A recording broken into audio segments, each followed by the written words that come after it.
The dying light of the Arizona sunset painted the cross a bloody red as Dane Quinn rode up the hill, his horses' hooves crunching through desert scrub. He hadn't planned to stop in Mineral Park, hadn't planned on much of anything except putting distance between himself and the memories that haunted him. But the sound of weeping carried on the wind had drawn him like a compass needle to true north. A woman knelt before a freshly dug grave, her shoulders shaking with grief. The wooden cross bore a name carved with obvious care. Douglas Verona, beloved husband, 1853–1878. 25 years old, too damn young to die in this unforgiving land. Dane dismounted carefully, not wanting to startle her. His spurs jangled softly as his boots hit the ground and the woman's head snapped up. Her face was tear-streaked but beautiful, high cheekbones, full lips, and eyes the color of spring sage. Even in grief, there was strength in her features. "Beg your pardon, madam," Dane said, removing his hat. "Didn't mean to intrude on your sorrow." She wiped at her eyes with a handkerchief already soaked through. "No intrusion, just saying goodbye." The wind picked up, sending a lock of her auburn hair across her face.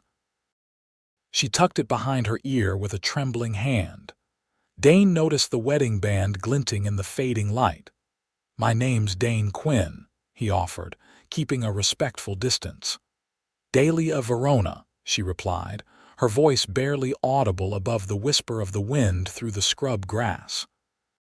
She gestured to the cross. "Douglas was my husband. Fever took him 3 days ago." Dane glanced around at the small cemetery.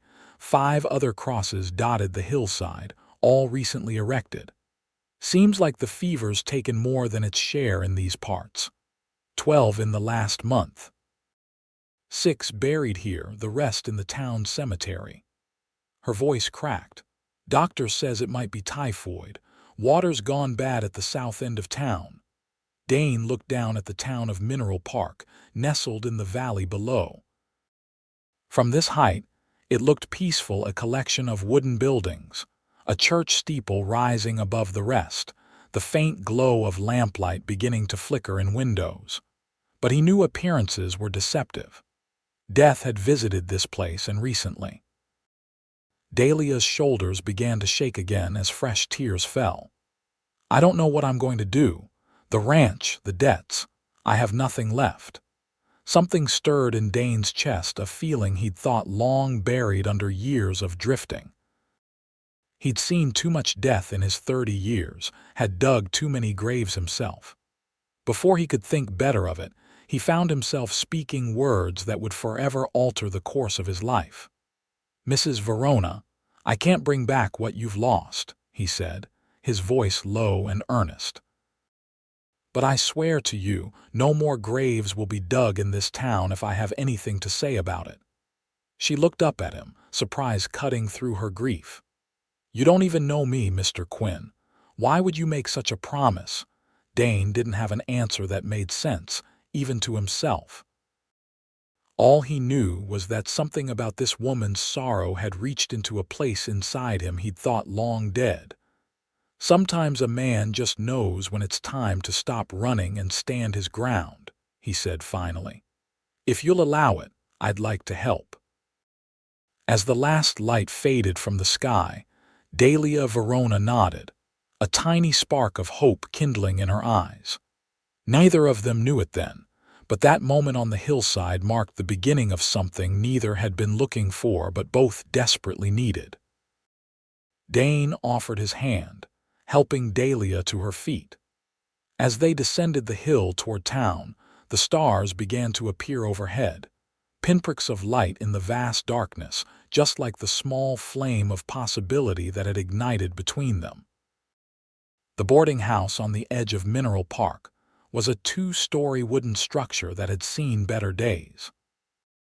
Paint peeled from the clapboard exterior, and the porch sagged slightly in the middle, but a warm light glowed from the windows, offering a welcome respite from the growing chill of the desert night.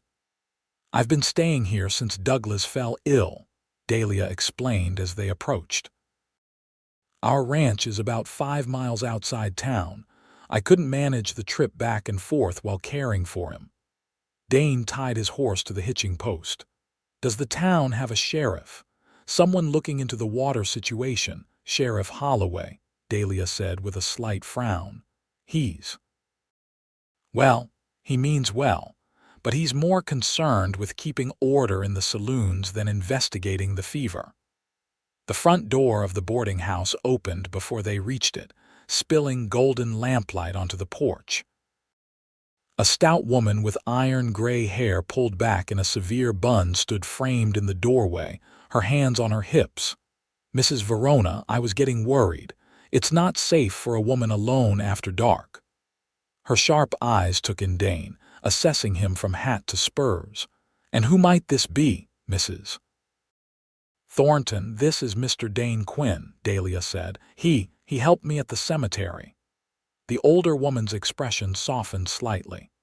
"Well, that's decent of you, Mr. Quinn. You passing through or staying?" "Looking to stay a spell, madam, if you've got a room available." Mrs. Thornton nodded briskly. $2 a week, meals included. No drinking, no women in your room, and no boots on my clean bedding." "Yes, madam," Dane agreed, reaching for the money pouch tucked into his belt. Inside, the boarding house was modest but clean. A central hallway led to a dining room where 3 men sat at a long table, finishing their evening meal. They glanced up as Dane entered, giving him the once-over that strangers always received in small towns. Mrs. Thornton showed him to a small room on the second floor at the end of a narrow hallway. Washrooms at the end of the hall, breakfast at 6 sharp. After she left, Dane set his saddlebags on the narrow bed and moved to the window. From here, he could see down the main street of Mineral Park. The saloon was doing brisk business, judging by the horses tied outside. Across the street stood what appeared to be a doctor's office. Further down was the sheriff's office, a single lamp burning inside. A soft knock at his door interrupted his thoughts. When he opened it, Dahlia stood there, her eyes red-rimmed but dry now. "Mr. Quinn, I wanted to thank you properly for your kindness today, and to ask, what exactly do you intend to do about the fever?" Dane gestured for her to enter, leaving the door wide open out of respect for propriety. She hesitated, then stepped inside but remained standing near the door. "First thing tomorrow, I aim to speak with the doctor, then the sheriff," Dane said. "If the water's contaminated, there'll be signs. Maybe something upstream or a problem with the town well." Dahlia nodded. "Douglas said something similar before he fell ill. He was talking about checking the creek that feeds the south well, but then—" Her voice trailed off. "Was your husband a rancher?" Dane asked gently. "Yes, we have had a small cattle spread. Started it 3 years ago after we married." A flash of pride crossed her face. "Douglas built the house himself. We were just beginning to turn a profit when—" Dane moved to the window again, giving her a moment to compose herself. "I worked cattle for years in Texas before I started drifting. I know my way around a ranch." "Why did you leave Texas, Mr. Quinn?" There was genuine curiosity in her voice. Dane was silent for a long moment. "War changes a man, Mrs. Verona. After Gettysburg, I couldn't settle. Been moving ever since." Understanding dawned in her eyes. Douglas was too young for the war, but his brother never came back from Shiloh. The shared understanding of loss hung between them, a tenuous connection forming. "I should let you rest," Dahlia said finally. "Good night, Mr. Quinn, and thank you again." After she left, Dane sat on the edge of the bed, pulling out the worn photograph he carried in his breast pocket. A young woman with laughing eyes stared back at him, Catherine, his wife of just 6 months before the fever had taken her in '67. 11 years gone, and still the ache remained. He tucked the photograph away and began cleaning his revolver. a habit born of necessity during years on the trail. As his hands moved through the familiar motions, his mind turned to Delia Verona and the promise he'd made. He hadn't been able to save Catherine, but maybe, just maybe, he could keep his word this time. Morning arrived with the harsh clarity of desert light. Dane rose before dawn, years of trail life making early rising second nature. He washed quickly in the chilly water of the washroom basin, then headed downstairs where Mrs. Thornton was already bustling about the kitchen. "Coffee's hot, Mr. Quinn. Eggs and biscuits in 10 minutes. Dane nodded gratefully, pouring himself a cup of the strong brew. "Any chance you could tell me where to find the doctor this early? Dr. Whitman will be at his office already. Man barely sleeps these days, what with the fever." Mrs. Thornton's face grew somber. "Lost my nephew to it last week, 20 years old and strong as an ox until it took hold." "I'm sorry for your loss, madam."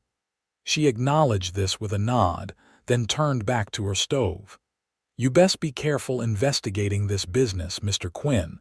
Some folks in town don't take kindly to outsiders asking questions. Any particular folks I should watch for, Mrs.?"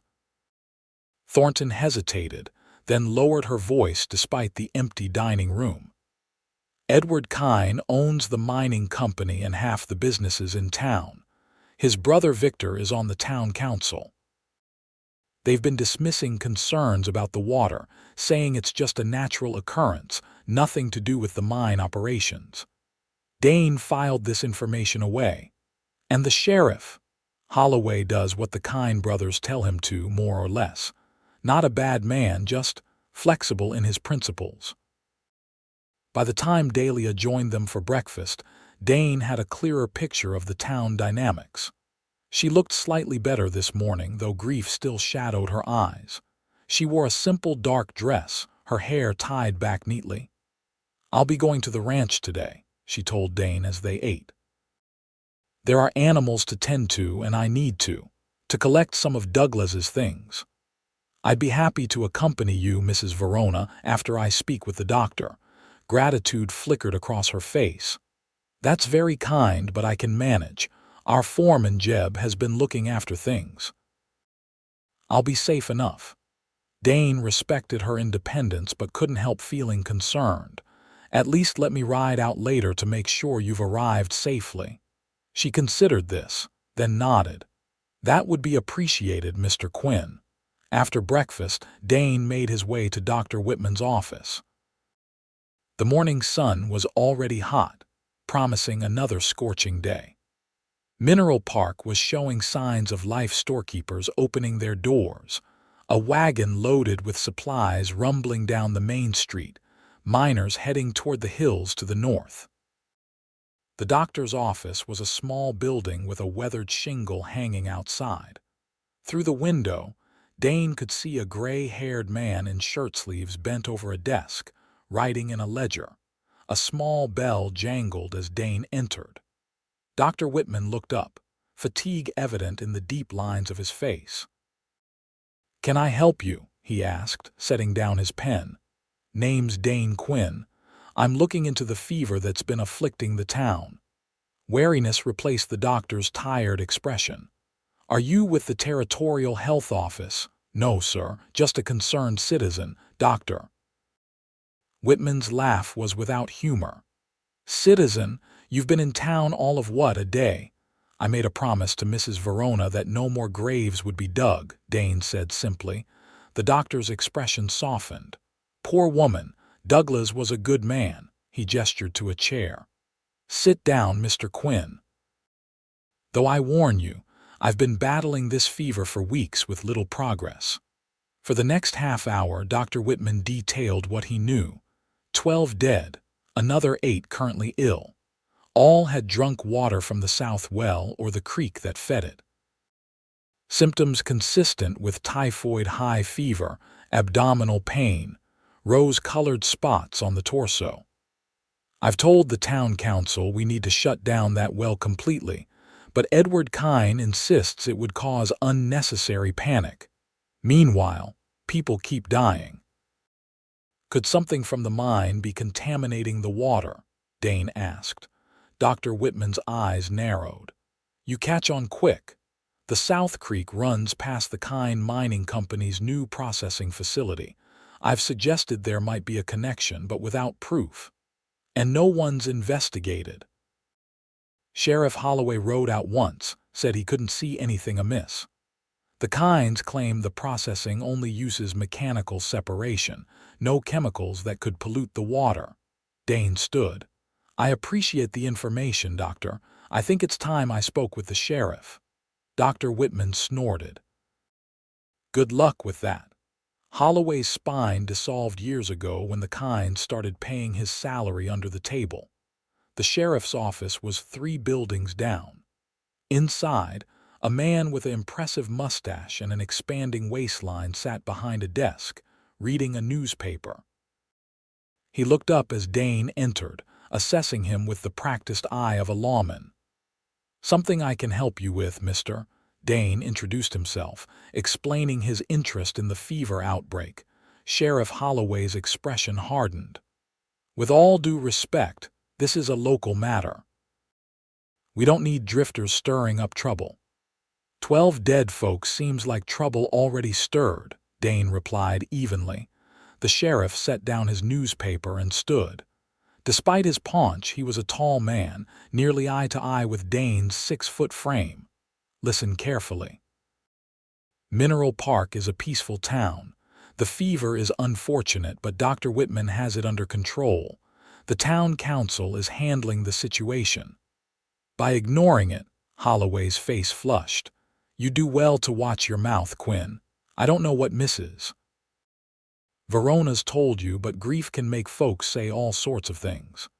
He picked up his hat from the desk. Now, if you'll excuse me, I have duties to attend to. As the sheriff brushed past, Dane spoke quietly. I made a promise on that hillside, Sheriff. I intend to keep it. Holloway paused at the door. Promises are easy to make, Quinn. Living up to them is another matter entirely. With that, he was gone. Dane spent the next hour talking to shopkeepers and townspeople, building a mental map of Mineral Park and gathering scraps of information. Most were hesitant to discuss the fever openly, but he picked up telling details. The Kine brothers had expanded their mining operation 3 months ago, precisely when the first fever cases appeared. The processing facility had been built near the South Creek, despite objections from several ranchers, including Douglas Verona. By midday, Dane had seen enough of the town.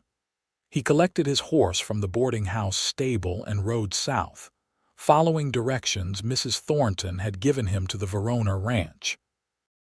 The land outside Mineral Park was surprisingly lush compared to the surrounding desert, with grassy valleys nestled between rocky hills. The South Creek wound through the landscape, a ribbon of green marking its path. Dane followed it, noting how it curved around a hillside where construction was visible, the new processing facility. He guessed. He reined in his horse, studying the scene. Several wooden buildings stood near the creek, with a large water wheel turning slowly in the current. Men moved about, loading crates onto wagons. Nothing seemed immediately suspicious, but Dane's instincts told him this place deserved closer inspection. Continuing on, he soon spotted a modest ranch house in the distance, smoke rising from its chimney. A small herd of cattle grazed in a nearby pasture, and a corral held several horses. As Dane approached, a man emerged from the barn, rifle in hand. "That's far enough, stranger," the man called. Dane raised his hands to show he meant no harm. "Name's Dane Quinn. Mrs. Verona's expecting me." The man, weathered, lean, with a graying beard, lowered his rifle slightly. "Jeb Walker, foreman. The missus mentioned you might be coming by."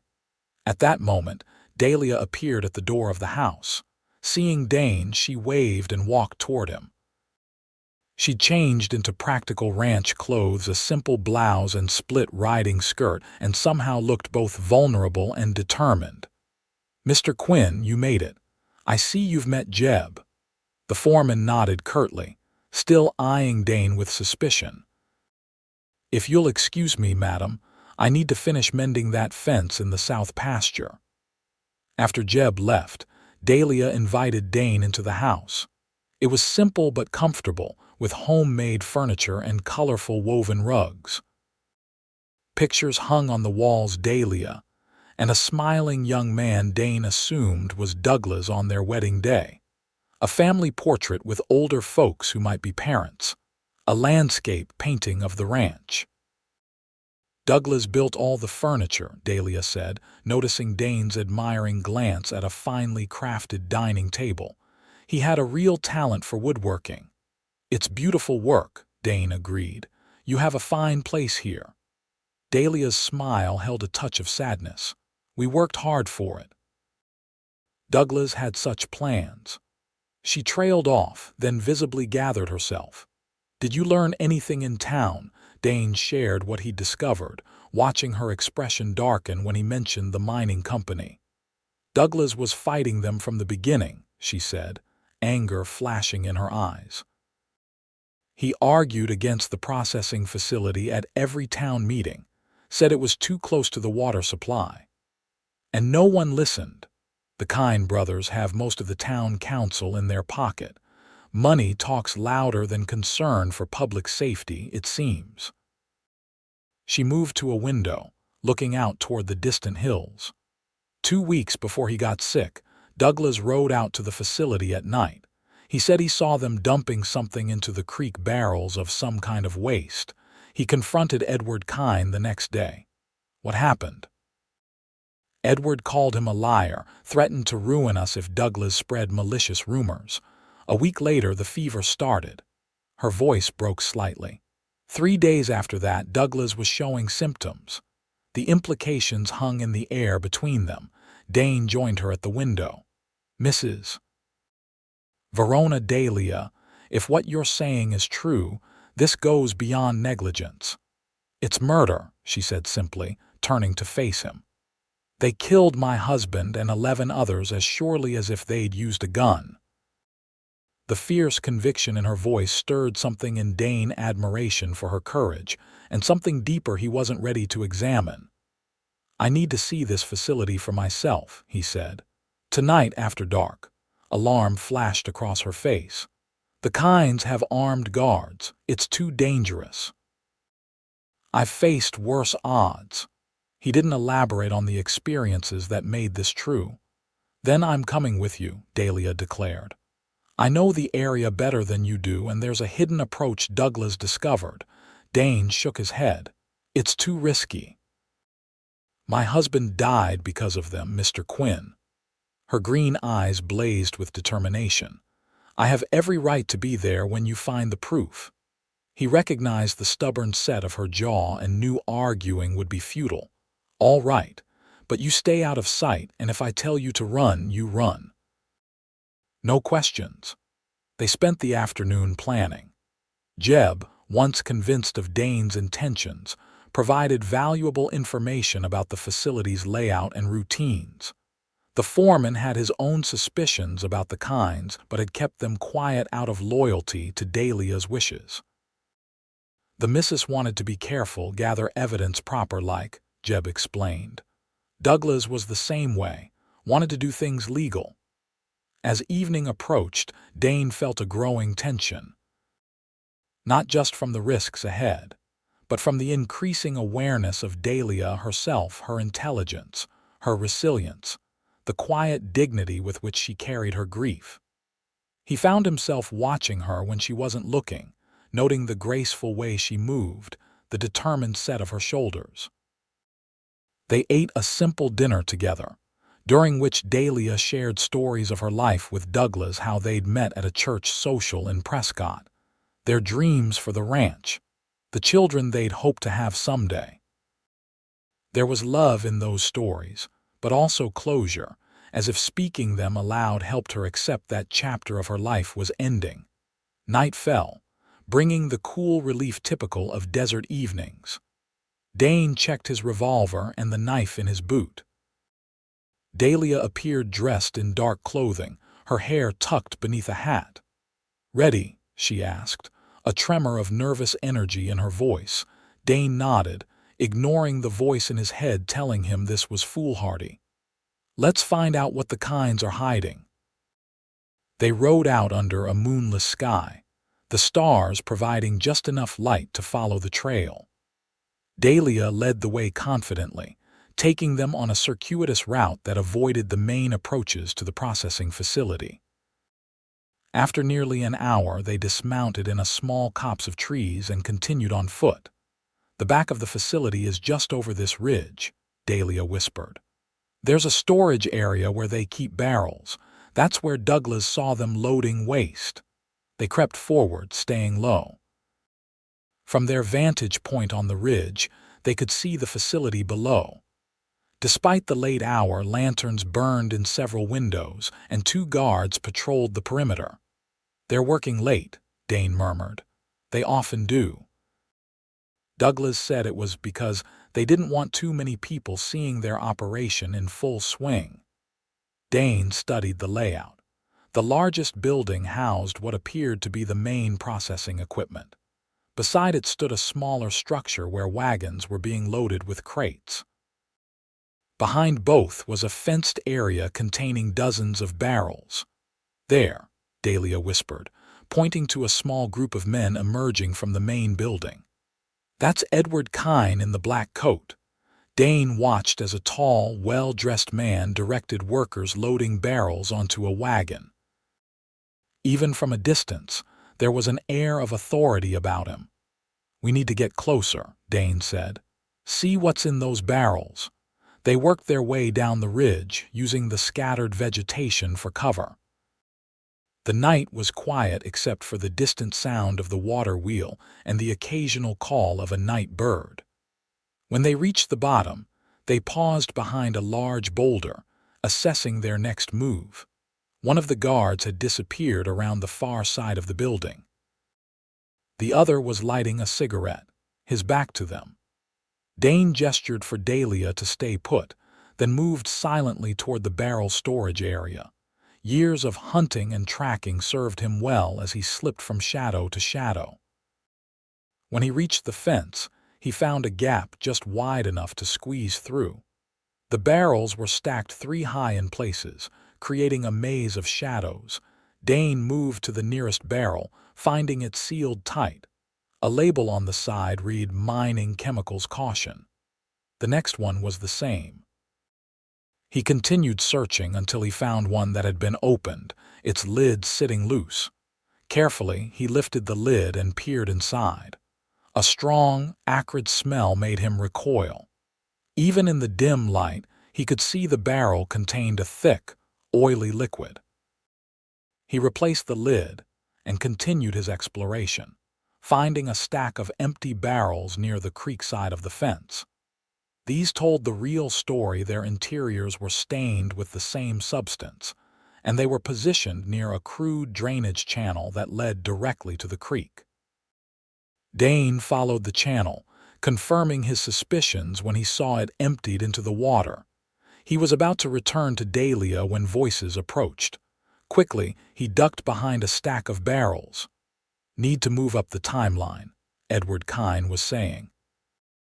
"That Quinn fellow is asking too many questions." Another man's voice responded. "Sheriff Holloway says he's staying at the boarding house. We could arrange an accident." "No, too suspicious after Verona. Just get the last shipment out tomorrow, then we'll shut down this location. By the time anyone can prove anything, we'll have moved operations to the north facility." The voices faded as the men moved away. Dane waited a few moments, then made his way back to where Dahlia waited, anxiety clear on her face. "You were gone so long," she whispered. "I was worried." Quickly, he relayed what he'd discovered, watching her expression shift from hope to anger to vindication. "I knew it," she said, her voice tight with emotion. "They're poisoning the creek deliberately." "Not just that," Dane added. I overheard Kine talking about Douglas. It sounded like his death might not have been just from the fever. Dahlia's face paled. What do you mean? I don't know exactly, but Kine mentioned an accident. We need to. A shout from near the facility interrupted him. The guard had spotted something, not them, but he was moving in their direction, lantern raised high. Time to go, Dane said, taking Dahlia's arm. They hurried back up the ridge, keeping low. Behind them, more shouts indicated the alarm had been raised. When they reached their horses, they mounted quickly and rode hard, taking a different route back to avoid pursuit. The night air rushed past them as they galloped across the open land, the sound of hoofbeats gradually fading behind them. Only when they were certain they weren't being followed did they slow to a trot. "What now?" Dahlia asked, breathless from the ride and the danger. "Now we take what we know to someone who can help. The territorial marshal in Prescott, maybe." "That's 3 days' ride, and Kine said they're moving the last shipment tomorrow." Frustration edged her voice. "By the time we return with the marshal, all evidence will be gone." Dane knew she was right. "Then we need to gather what proof we can tonight and confront them directly tomorrow." They rode in silence for a time, each lost in thought. When the ranch house came into view, a strange uneasiness settled over Dane. Something wasn't right. "Wait," he said, extending his arm to stop Dahlia. "There's a light in your house." Dahlia frowned. "Jeb must have left a lamp burning." "Maybe."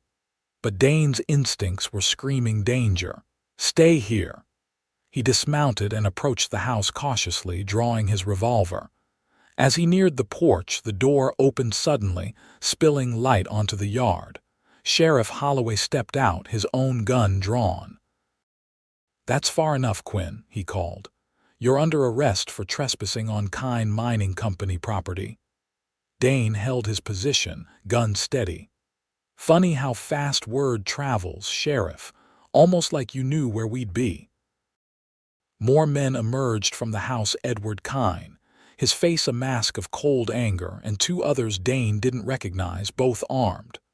"Where's Mrs. Verona?" Kine demanded. "Safe," Dane replied, grateful that Dahlia had remained hidden in the darkness. Kine smiled thinly. "No matter. She'll turn up eventually. In the meantime, you're trespassing on her property too. After all, the bank foreclosed on this ranch this afternoon. Such a shame she wasn't here to contest it." The pieces fell into place with sickening clarity. This was never about just the water, was it? "You want the land. The Verona Ranch sits on top of the richest silver vein in the territory," Kine said, as if explaining something to a child. "Douglas Verona was too stubborn to sell. His widow might have been more reasonable, but now—" He shrugged. "Business is business, Mr. Quinn. And 12 people dead is just collateral damage." Holloway stepped forward, gun still trained on Dane. "Put down your weapon, Quinn. Don't make this worse for yourself." Dane's mind raced. He was outnumbered and outgunned. If he died here, Dahlia would have no one to help her, and the truth would die with him. Slowly, he lowered his gun. "Smart choice," Kine said. "Sheriff, take him to town. We'll deal with him properly in the morning." As Holloway moved to take Dane's weapon, a shot rang out from the darkness. The bullet struck the ground at the sheriff's feet, stopping him in his tracks. "The next one won't miss," Dahlia's voice called out. "Step away from him, all of you." She emerged from the shadows, a rifle held steady in her hands. Jeb appeared from the other side of the house, his own rifle ready. "This is your property, Mrs. Verona," Jeb said. "And these men are trespassing." For a moment, no one moved. The tableau held Dane with his gun still in hand but lowered, Holloway and Kine's men with their weapons drawn, Dahlia and Jeb covering them from different angles. Then Edward Kine laughed, a cold sound that carried in the night air. "You can't win this, Mrs. Verona. Even if you shoot us all, which I doubt you have the stomach for, the mining company will still take your land. The paperwork is already filed. Paperwork can burn, Dahlia replied, her voice steel. And I have these. She tossed something toward Kine, a small leather book that landed at his feet. Kine stared at it, recognition dawning on his face. Douglas kept records, Dahlia continued. Every meeting, every threat, every observation about the contamination. And he made copies. One set is already on its way to the territorial governor's office. It was a bluff, Dane could tell by the slight tremor in her voice, but a good one. Uncertainty flickered across Kine's face. Sheriff, Dane said, straightening, you have a choice to make. Stand with murderers or do your job and arrest them. Holloway hesitated, looking between Kine and Dane. I never signed on for murder, Edward. Don't be a fool, Holloway, Kine snapped. They can't prove anything. The barrels by the creek are proof enough, Dane said. And I reckon if we search your office, we'll find more evidence of your plans for this land. The standoff stretched, tension crackling in the air. Then, slowly, Sheriff Holloway lowered his gun and turned to face Edward Kine. Edward Kine, you're under arrest for the suspicious deaths of Douglas Verona and 11 other citizens of Mineral Park. Kine's face contorted with fury. You'll regret this, Holloway. All of you will regret this night. But it was over. With Jeb and Dahlia covering them, Holloway disarmed Kine and his men. As dawn broke over the Arizona desert, the territorial marshal arrived, summoned by a message Jeb had sent days earlier at Douglas's, request a final act of foresight from a man determined to protect his community. The following weeks brought a whirlwind of change to Mineral Park. The Kine brothers and their associates were taken to Prescott to stand trial. Investigators found damning evidence at the processing facility, not just of water contamination, but of systematic fraud, bribery, and multiple counts of willful endangerment. The fever cases stopped almost immediately after the facility was shut down. Those still ill began to recover as the water cleared. Dr. Whitman confirmed what they'd suspected: the chemicals used in the silver extraction process had poisoned the creek. For Dane, these weeks brought something unexpected, a sense of belonging he hadn't felt since before the war. He worked alongside Jeb to keep the Verona ranch running, repairing fences, tending cattle, and slowly learning the rhythms of ranch life again. And then there was Dahlia. Their shared ordeal had forged a connection neither had anticipated. They worked side by side during the day, and in the evenings they sat on the porch, talking long into the night.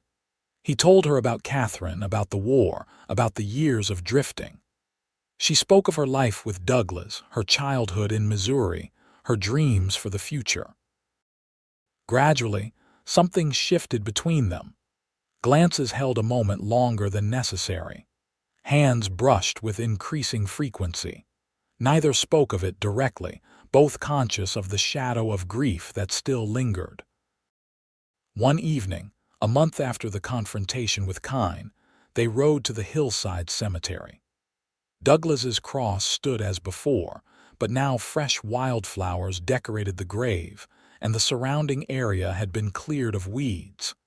Dahlia knelt, arranging new flowers she had brought. He would have liked you, she said suddenly, looking up at Dane. Douglas, I mean. He valued honesty and courage above all else.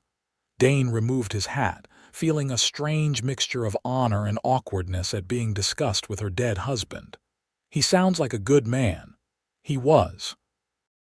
She stood, brushing dirt from her skirt. And he would want me to be happy. The simple statement hung in the air between them, laden with meaning. Dane found himself standing closer to her than he had intended, drawn by something he couldn't resist. Are you? He asked softly. Happy? Dahlia looked at him, her green eyes clear and direct. I'm finding my way back to it. With your help. The setting sun painted her face in gold, catching the auburn highlights in her hair. Dane realized with sudden clarity that he had fallen in love with this remarkable woman, with her strength and her vulnerability, her fierce loyalty and her gentle heart. "Dahlia," he began, uncertain how to express what he was feeling. She saved him the trouble, stepping forward and placing her hand on his chest, just over his heart. "I know it's soon," she said. "I know there will be talk, but life is too short and too precious to waste, don't you think?" Dane covered her hand with his own. "I made you a promise on this hill," he said. "No more graves would be dug. I intend to keep that promise, but I'd like to make another one now. If you'll have me, I'll spend every day trying to bring you happiness." Tears welled in her eyes, but they were different from the ones he'd first witnessed here. These held hope, not despair. "I would like that very much, Dane Quinn." Their first kiss was gentle, a promise exchanged as the last light faded from the sky. When they rode back to the ranch, they did so side by side, their hands occasionally meeting between their horses. The town of Mineral Park watched their courtship with interest. Some whispered that it was too soon after Douglas's death, but most understood. Life in the Arizona Territory was hard and often short. Happiness, when found, was to be cherished. They married that autumn in a small ceremony at the ranch.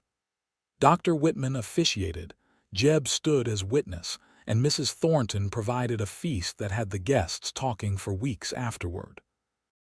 Sheriff Holloway attended, somewhat awkwardly but with genuine goodwill. He had redeemed himself in the aftermath of the Kine affair, working tirelessly to make amends to the families affected by the fever. As Dane and Dahlia exchanged vows beneath an arch Douglas had built years earlier, Dane felt a sense of coming home, not to a place, but to a person. The restlessness that had driven him for so many years had finally quieted. That night, as they lay together in the darkness of their bedroom, Dahlia nestled against his chest. She whispered, "I never expected to find love again. I thought that part of my life was over." Dane stroked her hair, marveling at the softness of it. "I'd stopped looking for it. Figured some men just weren't meant for settling down. And now," he pulled her closer, "now I can't imagine being anywhere but here with you." The Verona Quinn Ranch thrived in the years that followed. With Dane's experience and Dahlia's determination, they expanded the herd and improved the land. They built a new barn, added rooms to the house, and established a reputation for fair dealing and quality stock. 2 years after their marriage, their son was born, a sturdy, healthy boy they named Joshua Douglas Quinn. He had his mother's green eyes and his father's quiet intensity, and he brought a joy to their lives that neither had thought possible. The town of Mineral Park changed too. With the Kine brothers imprisoned, new leadership emerged. The silver mine continued operations under more ethical management, providing jobs without endangering the community. The South Creek ran clean again, and no more fever cases were reported. On Joshua's 3rd birthday, as they celebrated with friends and neighbors on the ranch, Dr. Whitman raised a toast. "To Dane Quinn," he said, "who kept his promise. No more graves have been dug from that terrible fever." Later that night, after the guests had left and Joshua was asleep, Dane and Dahlia walked out to the porch. The stars spread above them in the clear desert sky, a sight that still took Dane's breath away even after years in this place. "I was thinking," Dahlia said, leaning against him, "about the day we met." Dane wrapped his arm around her shoulders. "On the hill. The worst day of your life." "Yes." She was quiet for a moment. "I never told you, but that morning before you arrived I was ready to give up. I had no idea how to go on alone." The admission stunned him. Dahlia had always seemed so strong, so resilient. "I'm glad I found you then." She turned in his arms to face him. "You didn't just find me, Dane, you saved me, and not just from the Kines." Her hand came up to touch his face, tracing the lines that years of sun and wind had etched there. "You saved me from despair." Dane caught her hand, pressing a kiss to her palm. "And you saved me from myself, from a lifetime of running." They stood there on the porch of the home they'd built together, surrounded by the land they'd nurtured, with their son sleeping peacefully inside. The promise made on a grief-stricken hillside had been kept, but it had led to so much more, to love rekindled from ashes, to a family forged through adversity, to a future neither could have imagined on that fateful day. In the years that followed, the story of Dane and Dahlia Quinn became something of a legend in Mineral Park. How a drifting cowboy had found a widow crying beside a cross, had promised no more graves would be dug, and in keeping that promise, had found his way home to love. Their family grew with the addition of twin daughters, Catherine and Rose, born 5 years after Joshua. The ranch expanded, becoming one of the most successful operations in the territory. Dane served 2 terms as mayor of Mineral Park, helping to guide the town into a new era of prosperity and safety. Through it all, they remained each other's strength and solace, partners in every sense of the word. They faced the challenges that came: droughts, economic downturns, the occasional outlaw, with the same determination they'd shown against the Kinds. On their 25th wedding anniversary, their children threw them a celebration that brought people from miles around. Under a canopy of lanterns in the ranch yard, with music playing and children laughing, Dane pulled Dahlia into a dance, holding her close as they swayed to the melody. "Did you ever imagine," he asked softly, "that day on the hill, that we'd end up here?" Dahlia's smile lit her face, as beautiful to him now as it had been when they first met. "Never, but I'm grateful every day that we did." As the music played on and the stars appeared overhead, they danced together, their steps perfectly matched after all these years. Around them, their family and friends celebrated not just their marriage, but the ripples it had created: a town saved, justice served, lives touched and changed for the better. And on a distant hillside, a simple wooden cross stood in peaceful solitude, a memorial not just to what had been lost, but to what had been found: a love that had healed wounds, kept promises, and built a legacy that would endure long after they were gone. In the glow of the lanterns, with Dahlia in his arms and their children nearby, Dane Quinn knew with absolute certainty that some journeys, no matter how difficult their beginnings, led exactly where they were meant to. His had led him to this woman, this family, this life, a destination worth every mile of the long, winding trail that had brought him here.